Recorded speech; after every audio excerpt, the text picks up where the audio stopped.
Baruchim Aboim B'Shem Hashem, B'Shem Irgun Shiurei Masses Boston. I'd like to welcome everyone to tonight's shir.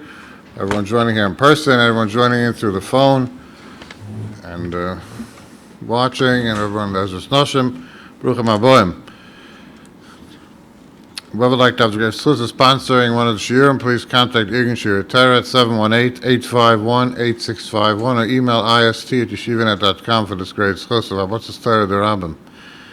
Tonight I have the cover to have with us once again the Menhael of Irgun Shiurei Torah, Rabbi Elozer Boruch, speak about the Mashgiach Hagaon Rav Moshe Wolfson Zatzal, memories and stories of Mashgiach. Spend all brachos. My cover to calling Rabbi Boruch for tonight's Russia. Shkoich Rabbi Deutsch, Schuss Mora de Aster, the Boston and Rebbe Shlita, made a bracha ready. I had a shaykhis Baruch Hashem with the Mashgiach Hagaon Rav Moshe Wolfson Zatzal, many years, and we unfortunately lost a godly B'Yisrael, a godly from the Free the Gedor, someone that had shaykhis with many gedolim of Klal Yisrael, and I personally had a shaykhis with him, Sai personally, and Sai through Irgun Shiurei Torah, and many askanas that we did, and it's a tremendous loss for Klal Yisrael. And unfortunately, a week later, a good friend of the Mashgiach, the Kosovo Rebbe, Zechat Tzaddik Kosher, also was niftas. We have two Kedoshei Elyon that were niftas in a week, and it's really a time of tshuva, to wake up with tshuva. The Chaim HaKodesh in Pashas Kesisa writes that if a tzaddik goes before the time the Kosovo Rebbe was very young, it's Menhael Nesaf tzaddik, and if we don't do tshuva and we don't get better, then chas v'sholem, I don't want to say what the Chaim HaKodesh writes, after the tzaddikim go away, and they go away because of our avoinus, so then chas v'sholem, what could happen if we don't have to do tshuva? And the Chaim HaKodesh writes we should be mechazik be'ikeh b'Torah, Talmud Torah keneged kulam, and he writes those that are not b'nei Torah and they can't learn all day, they should be do machzas a shekel, give away half the money for Torah, and that should be a kaparas avoinus. That's the Chaim HaKodesh at length in Pashas Kisisa. So Menhael, comes such a time, is a time of tshuva, but if he came here tonight, the Mashgiach was always mechazik everybody. We came here to say some stories and some things the Mashgiach did. And Menhael will learn a lot of things from his way throughout the Shia B'ezras Hashem. I'm going to start with, I had an interview by Kamavasa, so a lot of things what I said there already. I'll be adding a lot of more stories and things that I heard later. So Metz Hashem, I think B'ezras Hashem will have a big te'elah from today's Kiddush Hashem. If you want to describe the Mashgiach Rav Moshe Wolfson in a few words, Chaver ani lechol asher yireucha. The Mashgiach was mafki himself a Klal Yisrael. Every type of Yid, every type of Kehillah he had a shaykhs with. I had a lot of private Klal Yisrael questions, which I can't say everything. I'll try to be meramed certain things that he had a shaykhs with Irgun Shiurei Torah, like I spoke. I want to first say what our shaykhs was and what we lost. We know that Klal Yisrael has a few Tanesim. We have Shavuos B'Tammuz, we have Asar B'Tevis, we have Tisha B'Av, and we have also Tzom Gedalia. All is about the Beis HaMikdash. So all the Mefarshim ask, what is Tzom Gedalia? Because the tzaddik was nifta. We have the whole Churban Beis HaMikdash with all the tzaddikim. What do we make special about Tzom Gedalia by itself? So many Mefarshim say, many Mefarshim say that when the Churban Beis HaMikdash happened by Klal Yisrael, all the kedushas of Churban Beis HaMikdash went into the tzaddik hadol, which was Gedalia ben Achikim.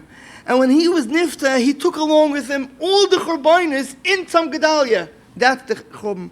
Rav Moshe Wolfson was almost 100 years old. He had a shachas with all the gedolim from the past generations, and he took a little of each, and he trained our generation to teach people to learn from everybody. And when he went, we lost from everything. Like Gedalia ben Achikim. My first shaykhs with him was, he didn't hold himself of a Rebbe and a Rosh Hashiva, a Hasidish Yid. But if people, every Chassid, every Kehillah thought that he belongs to them, Lubavitch, Skver, Kloisenberg, everybody thought that he belongs to them. But what he really, of essence was, and what he put in his Kehillah, he davened in Stolen Shul in Rodney Street in Williamsburg, tens of years. I was a kid over 50 years ago. I remember he was there. Rabbi Elozer Boruch, Rabbi Eli Bear was there. Many gedolim from Torah V'das davened in Stone Shul. It was a slow minyan, like he davened an hour and a half, not like today. It was a slow minyan. Listen, Pulchik used to daven there. He used to tell us how the davening was even beforehand. So Rav Moshe Wolfson in Stalin, the davening is the biggest dogish. The Sefer Besaran is full about davening. In the tzaddikim of Stalin, Rab Osher, Rabban, they said davening is not just a tefillah that you pray to Hashem. Davening is an experience that starts of the beginning of the day, and how the beginning of the day is started, that's how the whole day is. If you put Yiras Shamayim and Ahava and Simcha and Tefillah, then the whole day is Yiras Shamayim and Ahava and Simcha. And every part of davening, Baruch Sha'ama, has a certain effect on the day. Krishma has an effect on a certain part of the day. Shemoneh Esrei, it's a whole experience, and that's where Rav Moshe Wolfson took it from 50 years ago, from Stone Shul, and he brought it to Pasha to people. Say Pasha to people. He took regular people, like he himself was, and he elevated them to big madregas of understanding and have a feeling for davening and a connection with Hashem. And no wonder he was nifta in the Besaran's yard site, Toif Sivan. And he's buried near Rabbi Yochanan Kalin in Tveria, because he had a very strong connection to Kalin, a lot of negunim, a lot of neschois in the shuls from Stalin, and that was his yisoid. And then he added a lot more from all the kehillas in. That's why I'm a Stalin Chassid, and that's why we had a very strong connection to him. And we had a shaykhs with him, because before he built his kehillah, before he had his own Shevis Achim Friday night, he used to come to Stalin Rebbe's Tish. We were very close to him as friends. And let's say once someone asked him a shayla, he says, this is a tuva shver shayla, we need a Baal Rucha Kodesh. He asked him who to go to, Reb Chaim Kanevsky or the Stalin Rebbe. He felt very close to Stalin. That's our first connection that we had with him. The second connection was through Askanas and Irgun Torah. I remember when they built the shul, it was belonged to Resnick caterers, and they built the shul. I was a bach, I learned it at night, late at night. It was a chiddush b'olam HaTorah that he made a beautiful shul with svarim. Then it wasn't common to have like that. Today every shul has it. And then he came to Irgun Torah. He spoke for 15 years in a row, from Tovshin Nun Ches to Ayin Beis, Tovshin Ayin Beis, every Sukkot, every Pesach, many times in the summer. And we had the schir right here, and this is Medish, right here, where I'm standing. The Mashgiach also spoke once here for our Olam as well. And that's where we were very close to him. And whenever we needed hamlotzes, he gave himself away for Klal Yisrael. Tznias Asifas, Taras HaMishpacha. He was in the first Chaisbim, like 33 years ago, on Irgun Torah's Kol Korah. And whenever I came to his shul, he showed very much ahava to every Eid, but he saw me from the far. He went like this to me because he knew I'm coming for some type of project. I'm not here to daven here, but he knew. And he used to call me, Rabbi Elozer, what's dafster? What do you need? And I gave him my child's, Israeli was his son. He came to Stalin to be Sandik. He gave him a becha. We had a very strong connection to the Mashgiach. That's on a personal level, and also through Askanas of Irgun Torah. I want to first start saying, what was his effect, how he taught Torah, different than others. When he gave his Shiurim, he came to us so many years at Irgun Torah in Stalin and Borough Park. He had a special way of teaching Torah, different than others. He never said Musar.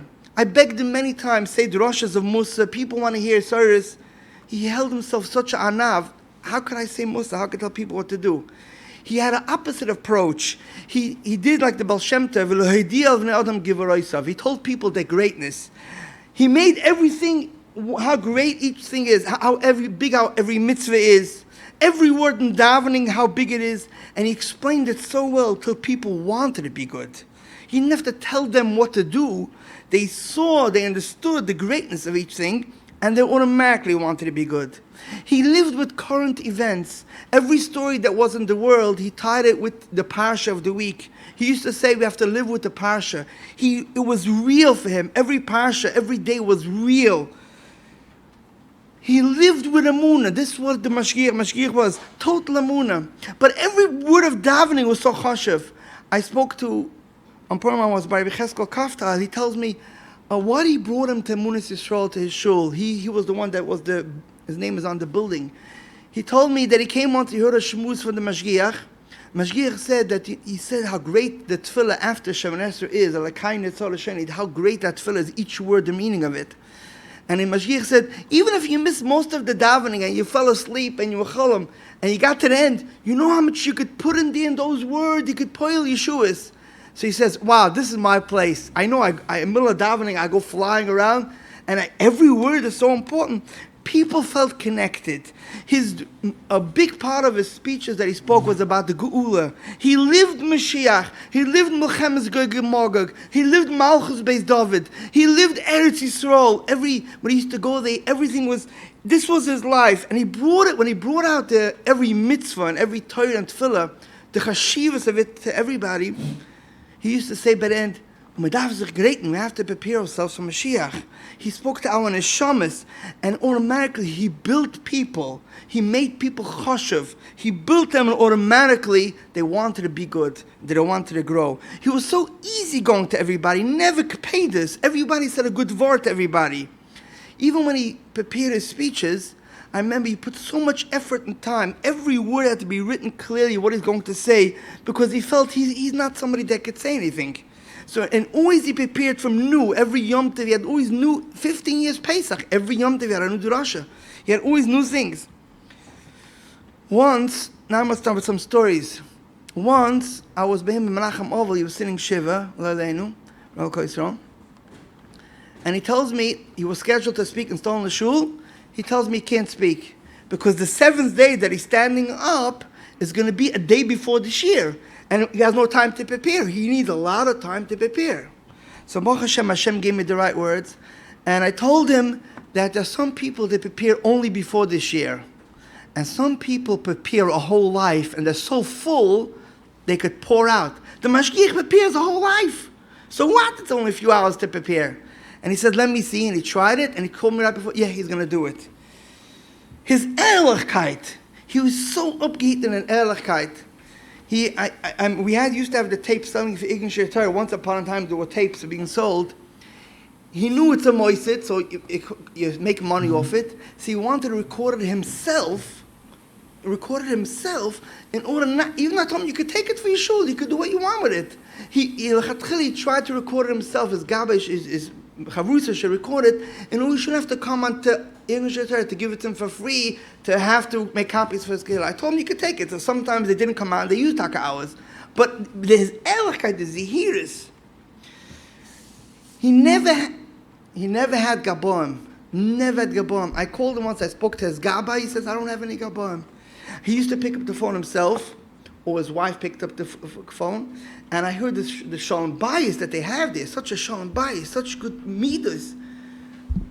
Unbelievable what they had.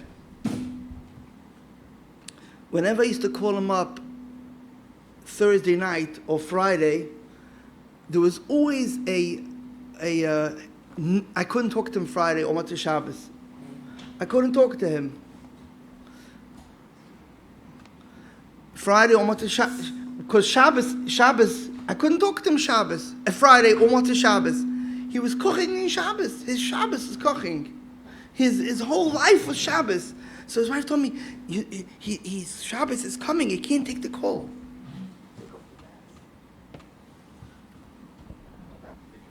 When it was Tavshin Ayin Beis, after he gave 15 years Shiurim, he asked me that he's very shvach and it's hard for him, and he tells me a shoichet also has to know when to put down the knife. So Magachi has to know when to stop going around to public shum. So then he started cutting down. But his life was Talmud Torah Derabim. Even when he stopped giving shiurim, he still came to many of our dinners. He still went with Chazakos when Amlotzes and any eitzes that we had. But his life was hefkel hakol. Now I want to speak about a little of his kir rechoikim that he had a shachas Irgun Torah. Even though the questions that happened, the stories that happened, don't apply today to everybody. It applies to, it's different, was a different generation 30 years ago. But the lesson that I want to teach, how much he loved every Eid, these two stories that happened are going to teach us very strongly. He was from the first ones over 30 years ago to sign the Kol Korah for Irgun Torah Shoivavim. He was very involved in the Kir Rechoikim. He was involved in the Kir Rechoikim, and he helped us a lot in every way possible.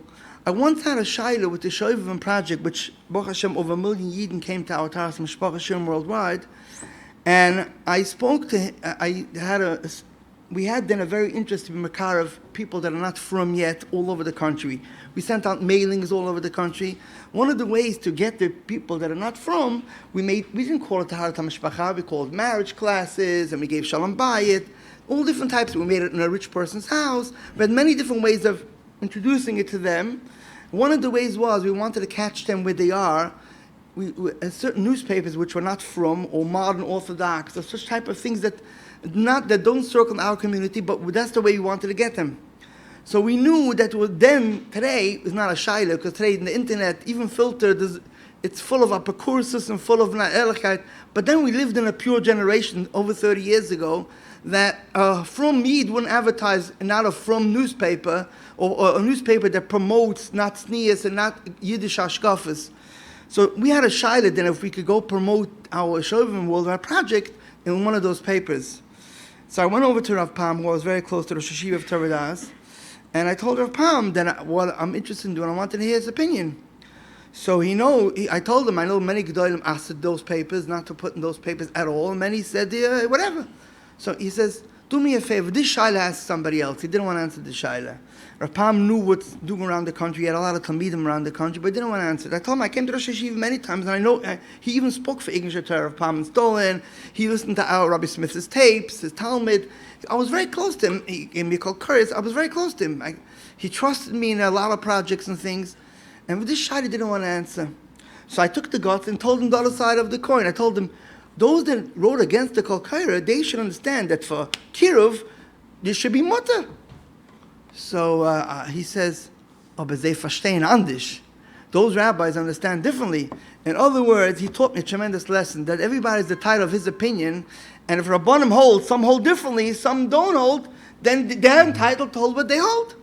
So I told him, so who should I ask? So he sent me to Rosh Hashiva Rabbi Elozer Boruch or Rav Moshe Wolfson. I knew them both. I was very close to have projects with both of them. So I went to Rabbi Rosenblum. He was on my block. And I told him the story. And he was a picker. He's a genius, Rabbi Elozer Boruch. So after talking with him a while, he says, get a different organization, not a Hamish organization, who don't mind putting in those papers, and put the whole project under their name. Okay, I said, fine. I wasn't looking dafka for Ignish Torah, we were looking to Makar Yidden.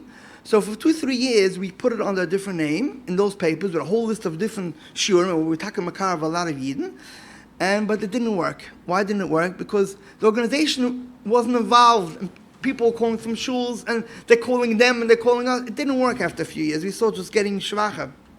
So I went to the next address. I went to the Mashgiach Rav Moshe Wolfson. I told him what happened.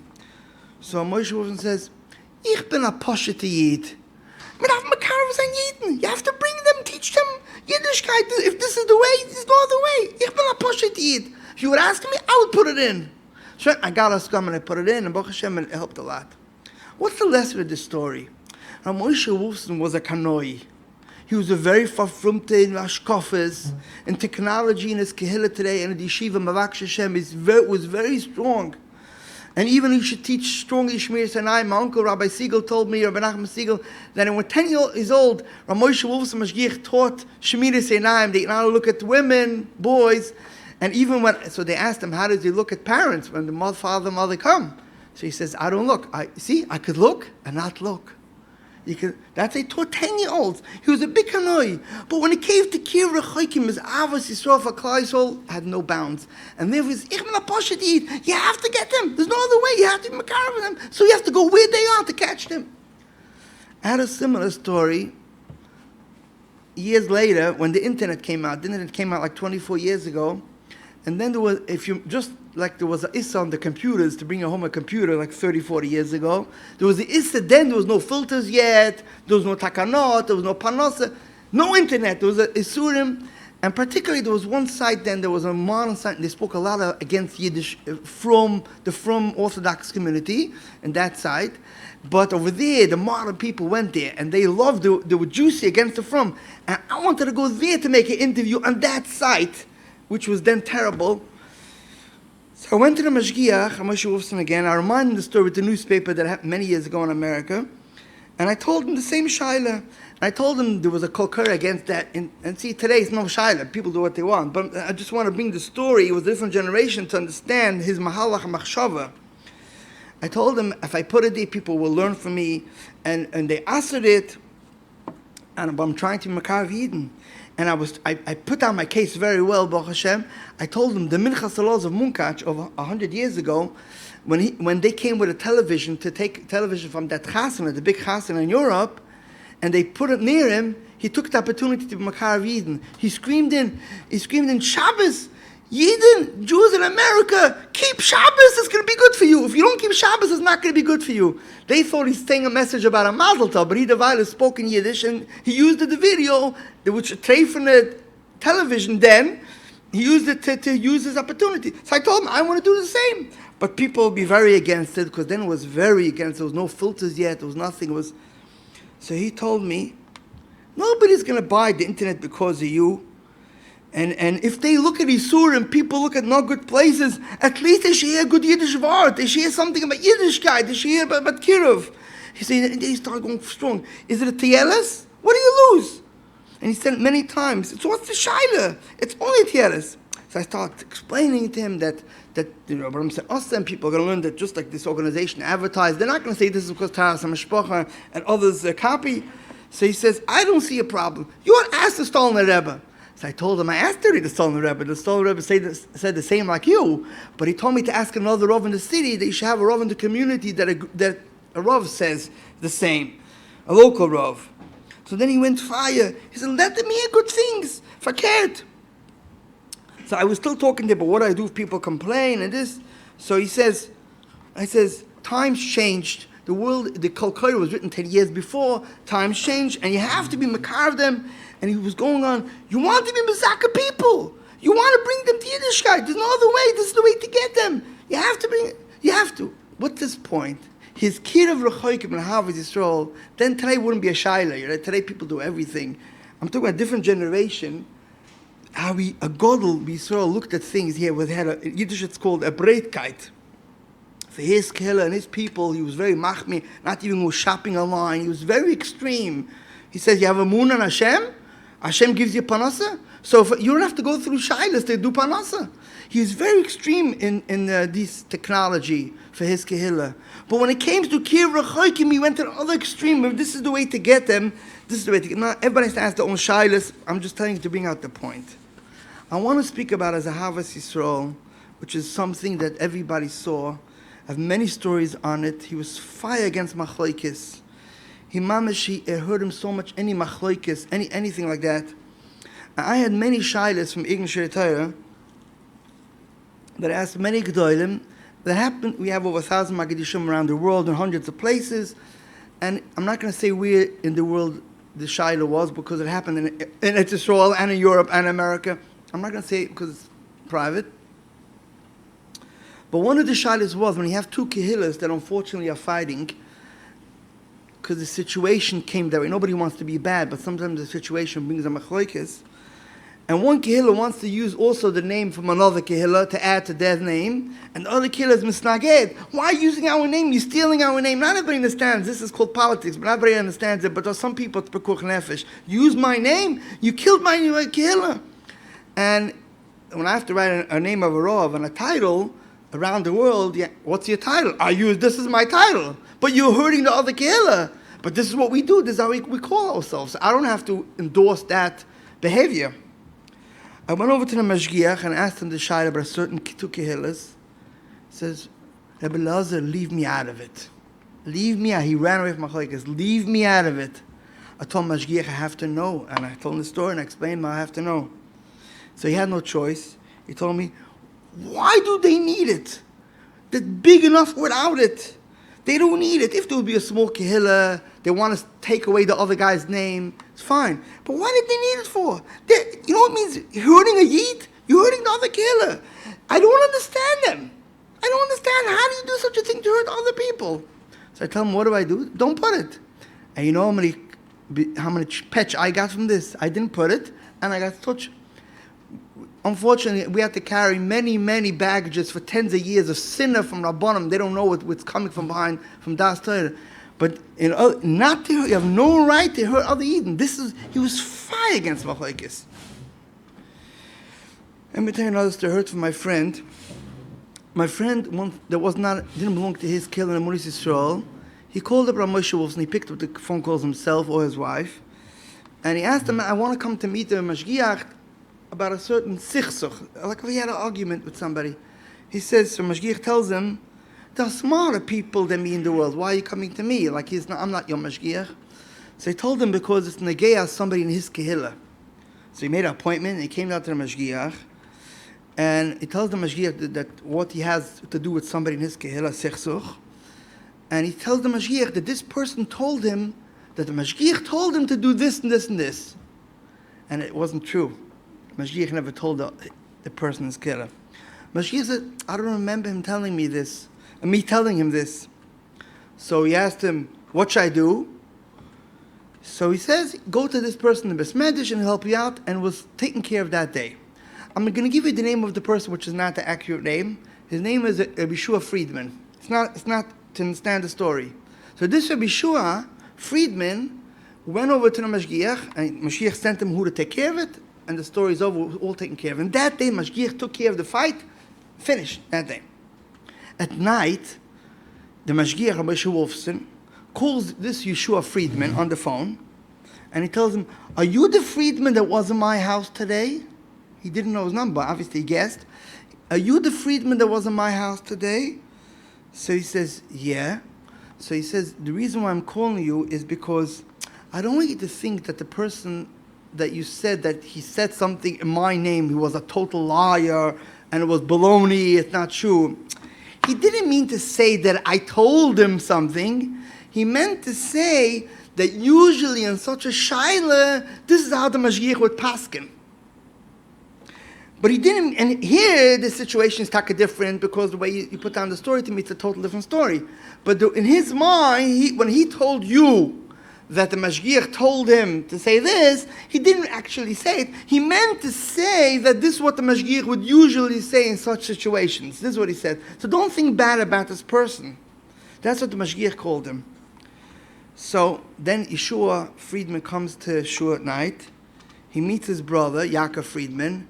And Yaakov Friedman tells to Yeshua, were you with a Mashgiach today? He says, yeah. How do you know? It's because the Mashgiach called me and asked me if I was by him today. And I told him it's probably Yeshua Friedman. Because he knew he's a Askin type, whatever. He knew so he tells him, wow. The Mashgiach was looking for this person. He took the phone book. He went through all the Friedmans. Hello, are you the Friedman that was by me here today? No. Are you the Friedman by me today? Till he got to Yaakov Friedman, who Yaakov Friedman knew, told him his brother Yeshua Friedman, and he gave him his number and he actually called him. You know what obviously shows in this story? A guy was a liar. The Mashgiach didn't want the Yid to think bad about him. So he went to the phone book and looked for every Friedman until he got to the guy Friedman that was by his house. And to tell him, no, he didn't mean it. He just meant to say that this is what usually I would say. You hear this Avos Yisrael? This I heard it first time from the person himself. I'm going to tell you another story of Avos Yisrael, which to me made on me the biggest impression is Avos Yisrael. He used to come many times to our dinners, and he was machazik in Shiurei. And one time, so I remember him coming with, if you remember, whoever remembers, he was there once with Reb Cheskel Roth, sitting right near the both Zatzal, and they both gave a divrei bracha. One time I called him, he should be the guest speaker. And then he was very shvach, and he told me he doesn't know if he could accept it because he's very weak, and sometimes he has to rest during the afternoon. He doesn't know, he can't figure out his day, how he's going to feel if he'll be able to speak. So I asked the Mashgiach, if the Mashgiach feels good, would you speak? Sure. So I asked him, Mashgiach, could I take the risk that if you feel good, you'll speak? If you're not going to feel good, you're not going to speak. He says, yeah, fine. So can I put your name on the side that you're going to speak about our dinner? He says, yes, fine, put it on. But that year we made signs blasted all over Borough Park. Every pole had a big sign, and it said that Moshe Wolfson Mashgiach is speaking by the dinner. And he walked in from his house around the corner to his shul, and he sees a big sign that he's speaking. And he forgot. He asked his people, did I make up? I didn't remember. He was old already, and he had a lot on his head. And I spoke to him about it clearly. I would never put a name, Chas v'sholom, Gedolei Yisrael, the cover, the Gedolei Yisrael comes before everything. So he called me up. He calls me up, Rabbi Elozer, was machst du? How are you? Fine, Baruch Hashem. I say, listen, we're looking forward. The Mashgiach is coming to speak by the dinner. We're excited. Everybody's excited about it. We're looking forward. So he says, yeah, Baruch Hashem, yeah. But I see he was breaking his teeth how it should come out of his mouth. Like he didn't know how to, Ich gedenk nicht, I don't remember. Maybe I don't remember. Taka said that you should put my name on the sign that I'm coming to speak by the dinner. Like he was laughing at himself, like he doesn't remember. Did I say this? And Taka forgot. Now, if someone would do it to me, put up my name that I'm speaking by someone, and his mind, he forgot totally that I spoke to him, I would call a chutzpah. What do you do such a thing? Right? He said, I don't remember. Did I tell you? I don't remember. He picked up, called himself, not a gabba, not a friend, not a chavrusa. I don't remember. Did I tell you? First he started, how are you? What's going on? And then, I don't remember. Did I say to put my name on it? I spoke to Mashgiach last week, and Mashgiach told, I reminded him the whole conversation. The Mashgiach said that he might not know how he feels, but if he feels good, he's going to speak, and you could put my name on. So on Schuldig, he begged me, Michiel, on Schuldig, I'm so sorry, I didn't remember, and he gave me ganz in the brochas of Atzlacha. And what is the lesson of the story? His savlonis, his midas of not being makbid. It's oyam v'noira, his savlonis. I couldn't. I would first go. What did you put my name on? Oh, I forgot. He spoke with me nicely, and then I don't remember. Did I say that? I remember his toiv eye and his good eye. He used to give amlotzas to everybody, and he asked people, "Is it good enough?" He was a phenomenal writer, in Yiddish and in English.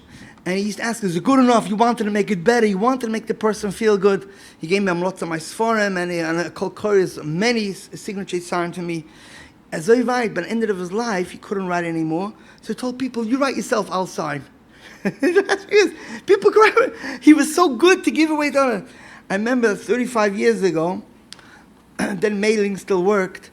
And I had certain people, G'dolim, Tamid Chachamim, Meit Chasana, and I used to ask him, sure. And he wrote me hamlotzes for families which he had a shaykhs with. I don't want to say some names, but many mailings, a godly Yisrael in his house, and every week I used to come to his house, either him or his wife, or his chavrusa give a bag of mail to Rav Moshe Wolfson. He came to the door and brought a bag of mail. He was mafka himself lakol. Hefka lakol. That's what he was every Eid. I remember once I gave him a ride in a car, and he was giving me a whole lecture, teaching me what Irgun Torah does and what it accomplishes around the world. Like it's good. It's bischusim, abotzas Torah, nothing bigger than that all over the world. By the end of it, and how much big the shoivim, taras mishpacha, a whole drash he gave me. I was just listening. And by the end, he tells me, bischus Irgun Torah, Mashiach is going to come. So I say, why? He says, because all Yidden, all different crowds come around the world together to hear Shiurei Torah B'Rabim. This is called kibbutz galuyos. Every type of Yid, all different languages, all different Yidden come just for Torah. This is kibbutz galuyos. And this is true ahavas Yisrael, that is makarev de geula. This is his words. What's the point of it?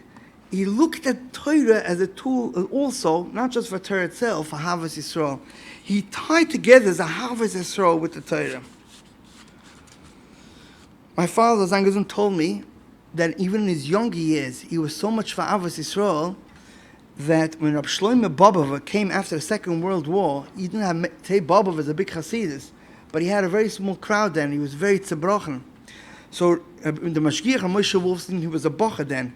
He would take Yecheskel Samuels and other bochrim to go to the west side to be Mesameach Matzah Shabbos of Shlomo Bobova and singing the Gonim. The Mashgiach was a big Bab Managin, and he used to go, and this was his chesed that he did.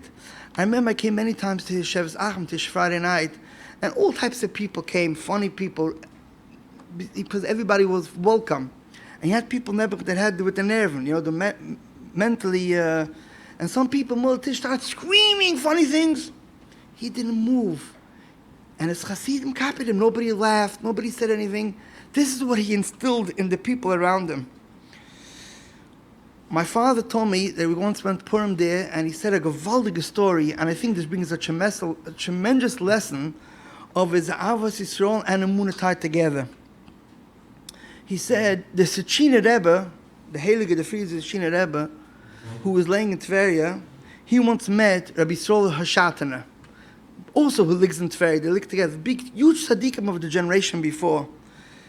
And the Sechina Rebbe told Rabbi Yisrael Hashatana, that the Zayda, the Ropshitzer, wasn't involved in the machlokes of Tzans and Rishon. This was Kedosheh Elyon. Tzans were more kanoim, more fruma-like, and Rishon was more like dressed nice. They had different shitas and avodas Hashem, and Tzans had complaints of the children of the Rishon. They were all Kedosheh Sarfei Mala. So the Sechiner Rebbe wanted to tell Rabbi Yisrael Shatan, who was the Einikel of the Rishon, that my Zayd the Ropshitzer had no shaykh with it, so we're best friends. So Rabbi Yisrael Shatan answered back to Ropshitzer, you know what a favor they did us, that they fought against us? They did us the biggest favor. Why? Because the Rishon Rebbe and his father, the Malach, and all the tzaddikim, they all lived very young, very short lives.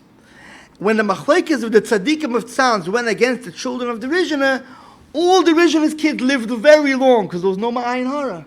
Once people spoke against them, there was no ma'ayin hara. So they lived very long. So B'Salon Shatan said, it is the biggest favor when they spoke against us. Don't be worried about that.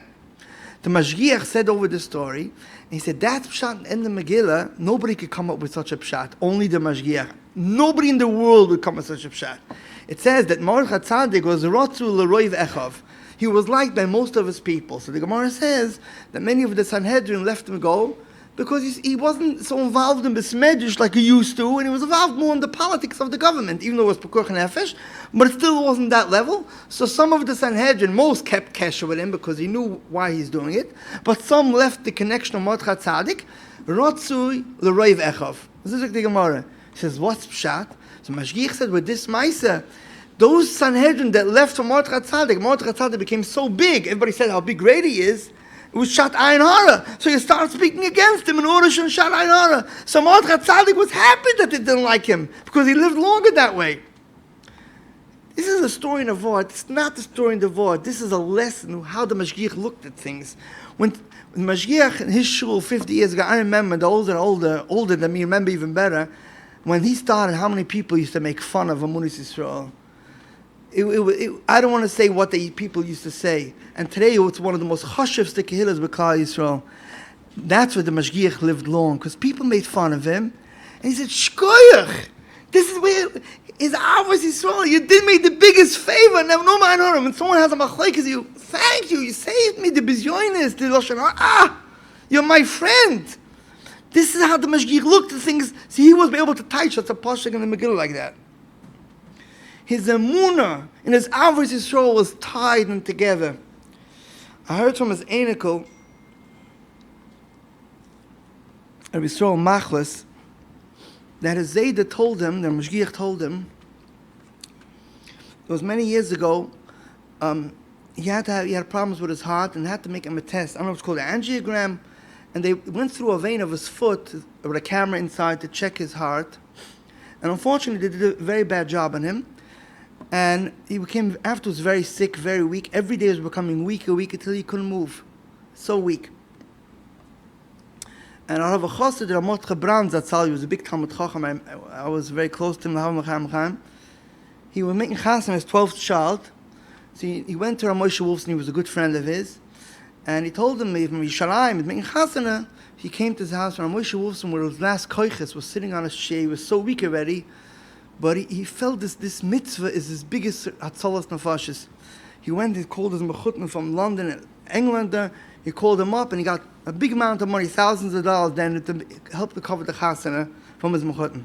The next day, they took him to the hospital because mamish couldn't move anymore. And they found out what happened, that the vein, he had an open artery, a vein busted, leaking blood. They had to cut out the whole vein, a big operation, and make a plastic vein in his foot, a new vein. So he told his Einikel that I feel that the Eibusher sent me a gift. The Ramotche Brand came to my house the day before he went to the hospital, the dischus of the mitzvah that he did when he was so weak, this saved his life. The story is teaching us how he looked at a mitzvah. When someone comes to knock our door for chesed, for mitzvah, I can't now. And Moshe Wolfson, he was so weak, he couldn't. He was so weak, he couldn't move from his chair. But he looked at the Yid, he's coming to save my life. This is how he looked at it. This was his emunah with the chesed tied in together. I heard from my uncle, Rav Nachman Siegel, Rabbi Siegel, the following story, when he was a koiling man, he used to make $200 a month in those days. And everybody needed an extra few dollars besides $200. And the Mashgiach was then the Mashgiach in the yeshiva, Tervadas. And people, they needed a tutoring, they came to the Mashgiach. So two people came to the Mashgiach to offer the tutoring job. So Mashgiach himself married off his daughter then, and he needed extra dollars for himself too. So he wanted to give his Talmud, Rabbi Siegel, one job, and take one job for himself. What was the offer? One job was $10 an hour by day. It took me 50 years ago, right? $10 by day. And one was $7 an hour in the late afternoon. Then it was a lot of money. So the Mashgiach cared so much about his Talmud more than himself. So he gave Rabbi Siegel the tutoring job, which makes $10 an hour. And for himself, the need for his chassan of his daughter, he took the job for $7 an hour. Because his Talmud came before him. And not only that, he used to go home by bus. He lived in Williamsburg then. But since he took the later job, which was $7 an hour, he had to stay home late in yeshiva, and take the train home. So he lost two times. He took the less money, and he had to stay late in yeshiva and took the train. Because his Talmud was before himself. This was the Mashgiach. And Rabbi Siegel told me a second story. When Rabbi Siegel was in Koilel, 2-3 years in Koilel, he was a talented Rebbe, which is Baruch Hashem today as well. And the Menhael, Rabbi Wilner, wanted he should be a Rebbe in Yeshiva. And he tried to influence Rabbi Siegel. We need you, you're the best Rebbe. He saw his talents. And he says, okay, I'm going to go ask my Mashgiach. So Rabbi Siegel went to the Mashgiach, and the Mashgiach held it's very good for him, and it's a very good thing. And Mashgiach was trying to convince him to take this, they're being a Rebbe. And then Rabbi Siegel didn't want and he tried to convince him it's a good thing for him, and it makes a person grow, and it steigers in Torah as well. He could learn other hours in the day too. Rabbi Siegel didn't want it, and was going on for 45 minutes, a debate between the Mashgiach and his Talmud. Afterwards, Rabbi Siegel tells the Mashgiach, if I take it, I'll go Meshuggah. I'm going to go crazy. It's too much for me. So Mashgiach told him, okay, if it's mamash like that, I'm not going to push you for it. So Taki didn't take it. Afterwards, Rabbi Siegel found out that 30 people applied for this job, including the Mashgiach's son. Mashgiach knew that his son wants to be the Rebbe of the 6th grade of that job. But even though he knew that his son wants a job, he was pushing Rabbi Siegel 45 minutes to take the job because Rabbi Siegel was a better candidate. So it's a better te'eles for the Talmidim than pushing his son. This is midas of emes, of caring for Yenim more than yourself. And sure enough, next year, the Gaon Olam, Rab Zelig Epstein, Rosh Hashiva, he knew how to get Rabbi Siegel to take the job with a dreidel, with a shtickle. He told him, and I'll tell him I need only the first 3 days. Afterwards, there's somebody else to take over. So Rabbi Siegel substituted for 3 days. And then they told him the job is yours, and he was stuck with it. So that's a digam to be. A similar story I heard from Rabbi Shlomo Leise, who was a very close Talmud of the Mashgiach. He told me he married of Baruch Hashem 10 children. And one of his daughters, they were speaking of Bacher in the Munis Yisrael, and he went up to Mashgiach. What does the Mashgiach say about his shidduch? So Mashgiach told him, this Bacher is a tachshit of a Bacher. He's a great boy. You should grab him. And Mashgiach then added, I want to tell you a secret, which I know. I know somebody else here in the Kehillah wants him. So if you really want him, you better chap him schnell. You better take him very fast, because I know that somebody else also wants this Bacher. And sure enough, Rab Shlomo Leise took for his daughter this Bacher, and the shidduch happened. After a while, his mechutin tells him, you know who wanted my daughter? The Mashgiach's Einikel wanted my daughter for shidduch. Yeah, what's going on? The Mashgiach's Einikel wanted his daughter for shidduch. And Mashgiach tells Shlomo Leise, I know somebody else that wants the shidduch, which means his Einikel wants the shidduch, but you go grab it fast. So Shlomo Leise ran to the Mashgiach, what's with you? I asked you for the shidduch, and your Einikel wanted the shidduch, and you're encouraging me to do it fast. To chapas your Einikel? Does it make sense? So your Mashgiach answered, when somebody asks me a shaila, I answer what's good for him, not what's good for me. What's good for him. So he didn't care about his own Einikel, and he told him, go grab it because it's good for you. Pille Plum, this Meisem. I spoke to a Menhael of Yeshivas Mavaksh Hashem, who was very close to the Mashgiach, and he has a tremendous, I wish I would have an hour to say, he has oitzers on chinuch that he got from the Mashgiach. He can make a whole book on the Mashgiach. Rabbi Yitzchak Glock, the Menhael of Mavaksh Hashem, he asked him many questions. I'll mention some. The Mashgiach told him about davening for children. Even if they don't appear Shamilas, he told them, do not discipline children on tefillah. They should only daven geschmack with nigun and put a simcha and a positive thing in tefillah, lebedik, lively in tefillah. So he asked him, what about a boy that disturbs the davening and doesn't want to daven? He says, if you discipline them, they beget for life a negativity in tefillah. No discipline in tefillah, just geschmack. So we asked him, what happens, can I hold back a gift from him? Like, I give gift cards to every kid, a gift. And the kid that doesn't daven, I'm not going to give a card. I'm not going to give a gift. So I'm just not giving him an extra gift. He says, no. You're disciplining him with negativity. And the tefillah has to be with geschmack. So Mashgiach says, I'll give you a better eitzah. Go to this boy that doesn't daven and give him a gift. Look him in the eye and give him a gift for davening. And he'll understand himself that he doesn't deserve it. Let him feel guilty. And that'll be motivated him that he should daven. The Mashgiach was so against report cards. In Mavaksh Hashem, the yeshiva, 650 children, there's no report cards. You need a child to come home with a gimel and feel terribly bad and hurt forever, for life. That motivates a child. That's old school thought which never worked. He used to tell them, make a second PTA rather than give report cards. Or call the parents in the phone. Have every year, at the end of the year, middle of the year, call them up. No report, not the kids should see it. And even homework, he says, 5 minutes, just the parents should know what's going on, but not to be a pressure on the parents. That was Mahalach, his good side of the Mashgiach with the Talmidim. When they started Mavaksh Hashem, the yeshiva, they wanted to make the structure, what kind of children they take in the nursery. There was one child that really didn't fit there. So he went over to the Mashgiach, Rabbi Yitzchak Glock, he went over to the Mashgiach and asked him if he could tell him no. So Mashgiach says, I'm not a youngster. I never told a Yid no. I'm not going to say no. Go to the Kosev Rebbe. He was also a partner on the board of the Shiva Mavaksh Hashem. So he went to the Kosev Rebbe. The Kosev Rebbe says, oh, I know the Mashgiach wants to say no, but he can't say no, so I'll say the no. The point was, the Mashgiach was such every Yid, only with positivity. He once asked the Mashgiach, could I hang pictures of G'daylim in the yeshiva and for the kids? So Mashgiach made a joke, only Haman you hang up, not G'daylim. So he said, if you want, I want you should put Chasidische, Litvische, Sfardische, and put Satmar Rebbe near Moshe Feinstein, Lubavitch, and Briskerov, that the kids should know from they're young that Yiddishkeit is very big. Klal Yisrael is very rich. This is what they should get from when they were young. He once had a person that didn't apply to put his kid in yeshiva, and months already passed. And the last minute he says he wants to put his kid in yeshiva. He said, you're a few months late. The registration closed.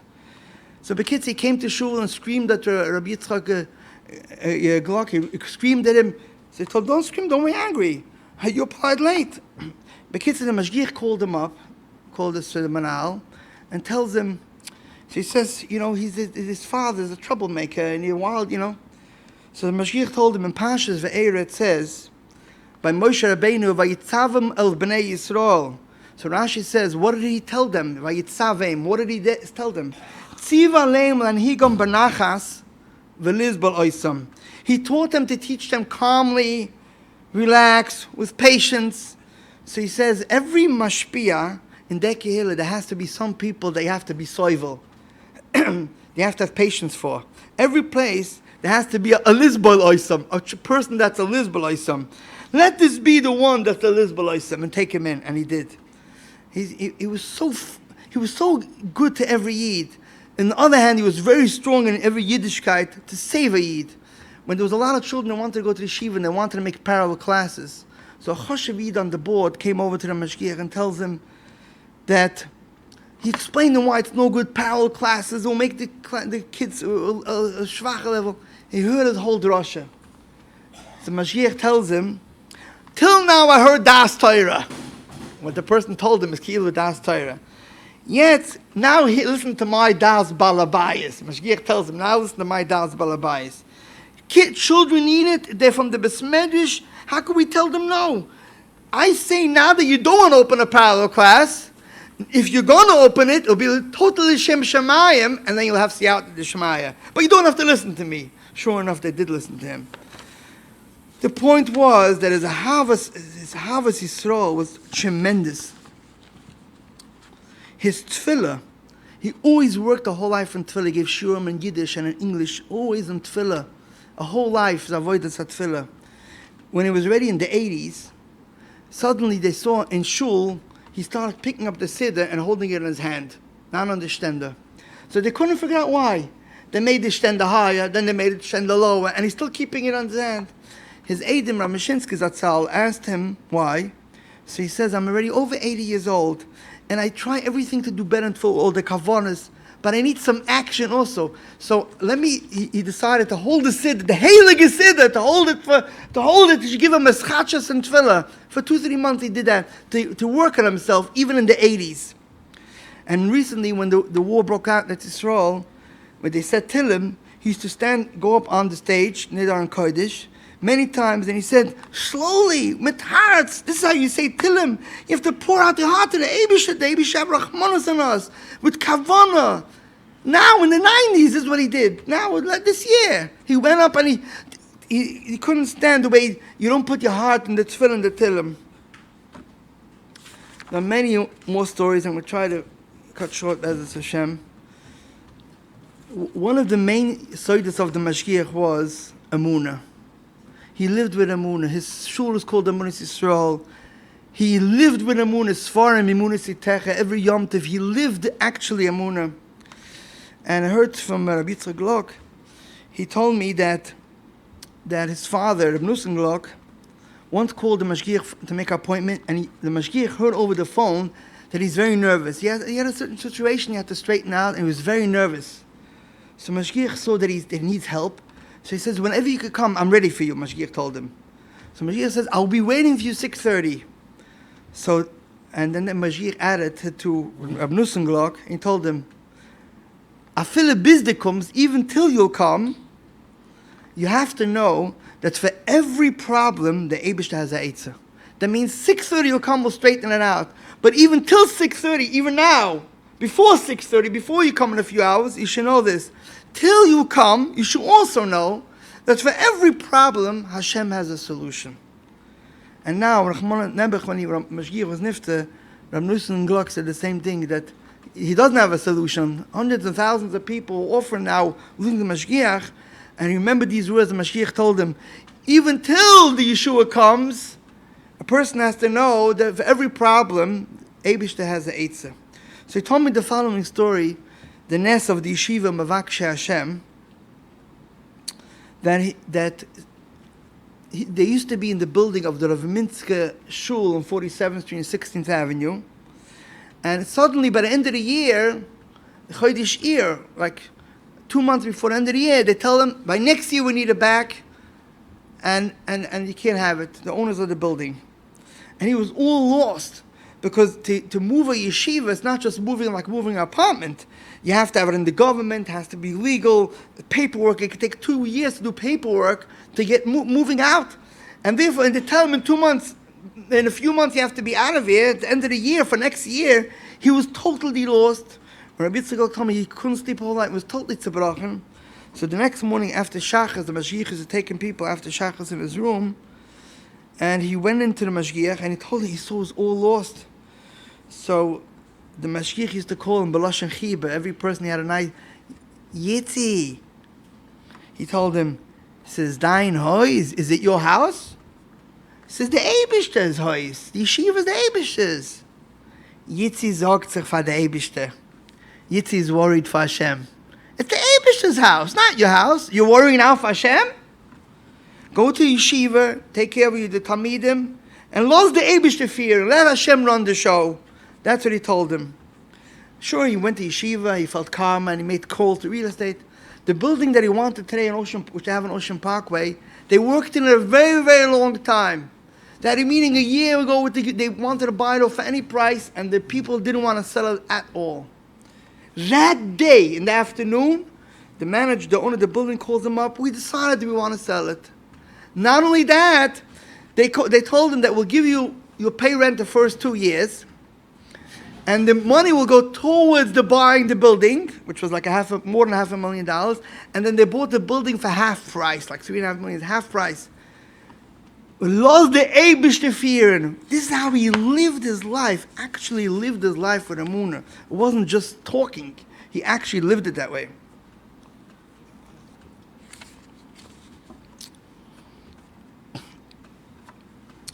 After the Levaya, a few years later, I called Harav Hagaon Rav Rav Mashgiach was the closest person in this world, Mashgiach. His friendship was over 65 years from Torah and from Stalin and Rodney Street in Williamsburg, and he was very tzibrochen on the phone.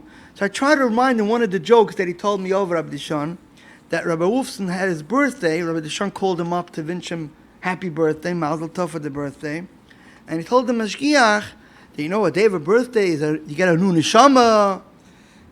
You get new koiches, you get new neshama that day. So he started singing for the Mashgiach. By the Chassidim, they say the Zohar of Kegavna. And he started singing with Stolen and Nusach. The Rabbi Dishon started singing on the phone for the Mashgiach.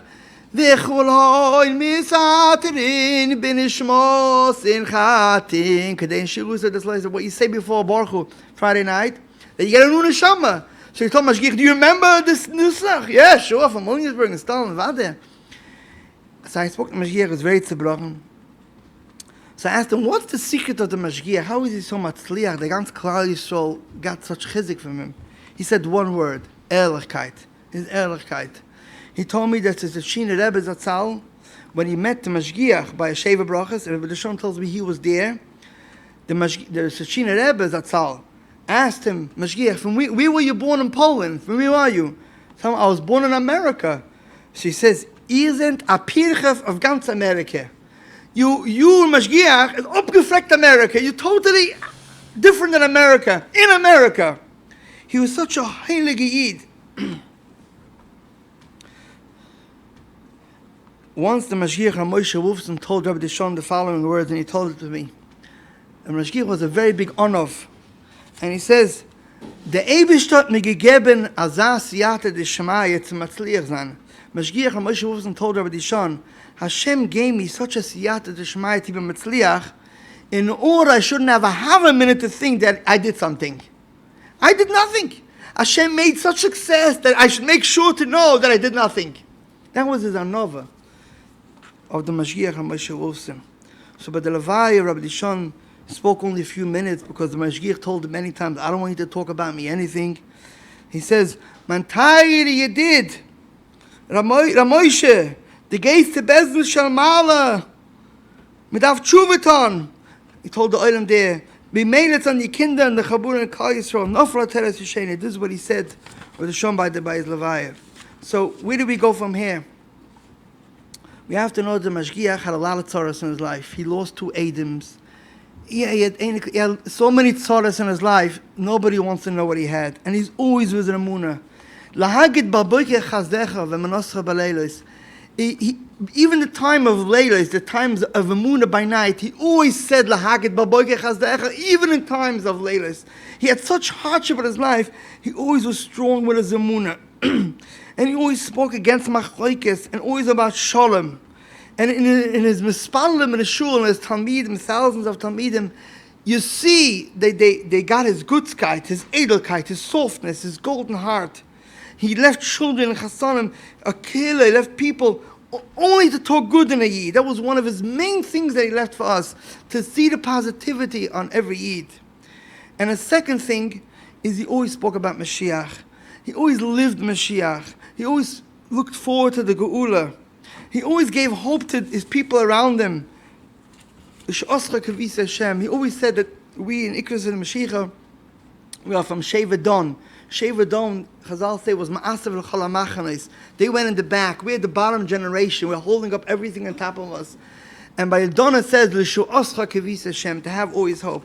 This was the Mashgiach. And therefore, when he come to speak about and be Nes'oyer, we have to take his midos of Ben Odma Chaveroi, especially now before the 3 weeks. We have to have hope and always have hope. Always be mechazik and emunah. This will bring us closer to Hashem, and I'm sure now in Shemaim, He's davening for all of us, for Mashiach should come. I want to conclude with one thing the Mashgiach worked on, which is one of the biggest things, like I mentioned before, is Shabbos. Mashgiach lived Shabbos. Rabbi Elozer told me that there was one boch in yeshiva, the Mashgiach used to ask every Sunday, how was your Shabbos? So Mashgiach said, the boch said, fine. I davened, I ate cholent, everything was fine. So this boch went over to Rabbi Elozer. I don't know why the Mashgiach is asking me every Sunday, how was your Shabbos? I mean, what is different this Shabbos than last Shabbos? I mean, I daven in shul, I eat kugel and shul, machol Shabbos. So Rabbi Elozer explained to him, the Mashgiach is trying to teach you something. Shabbos is not just halachos and davening. Shabbos is an experience. You get connected to Hashem. It's every Shabbos. He used to make the biggest Shabbos of the whole year. He used to find what's special about the Shabbos. Every Shabbos is a different experience, a connection to Hashem. Like I said before, from Thursday night, you couldn't speak to him. Only a Pekuach Nefesh. It's Shabbos. He's preparing for Shabbos. He lived Shabbos, and his wife was the same. She said it. Mashgiach lived Shabbos. She lived it. The Shon Bais, I used to speak to her. You heard how they respected each other. It was a Shiras Shechina. And he lived Shabbos, and he brought that love for Shabbos into thousands of Talmidim. I remember by his tish, he used to sing many times Friday night. He had like a bottle, not a tish. He used to have a plastic cup like everybody else. He didn't want to have any nice becher. He says, I'm like everybody, set like a regular chair like everybody. And he used to sing the following nigun in Yiddish. And I think it's something that people have to take to experience, feel the Shabbos. This is one of the things that Mashgiach left over for us. And the words go, Shabbos is shein, Shabbos is nice, Shabbos is rain, Shabbos is pure, Shabbos is only for Eden, Shabbos is not for Eden alone. And I'm going to sing it right here in the Ilin Ishmas, Rav Moshe Rav Shmuel Yehuda, and everybody can sing it along. Ben Rav Shmuel Yehuda Zatzal. Shabbos is shein, Shabbos is rain, Oy Shabbos is nor far Yidin allein. Let's go right together. Shabbos is shein, Oy Shabbos is rain, Oy Shabbos is nor far Yidin allein. Ay ay ay, Shabbos is shein, Oy Shabbos is rain, Oy Shabbos is nor far Yidin allein. Oy Shabbos is shein. Everybody together. Shabbos is rain. Shabbos is nor far Yidin allein. Let everybody can make his own words, but I'll sing one way in English. Shabbos, Shabbos is beauty. Shabbos is purity. Shabbos is our bond for eternity. Again, everybody together. Shabbos is beauty. Shabbos is purity. Shabbos is our bond for eternity. Ay, ay, ay, Shabbos is beauty. Shabbos is purity.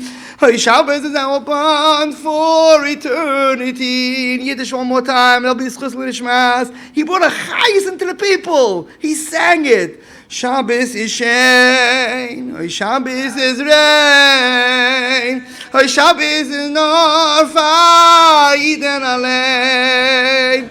That has all have. Learn from the Mashgiach. And we should be zoiche to Yom Shekol Shabbos beBizgol Tzedek beMenhael b'Yameinu. Amen v'Amen.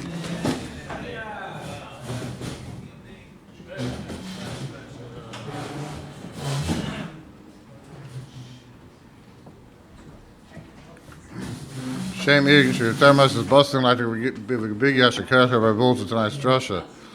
Have the great schus sponsoring one of the Shiurim called Irgun Shiurei Torah 718-851-865. Want to email ist@shivan.com. Chananya ben Akashem Rotzach Hakadosh Baruch Hu Lezakes Es Yisrael Avikrach Hibel Em Torah Mitzvah Shenemar Lenei Chofes Aman Tzidka Yagdol Torah V'Yader.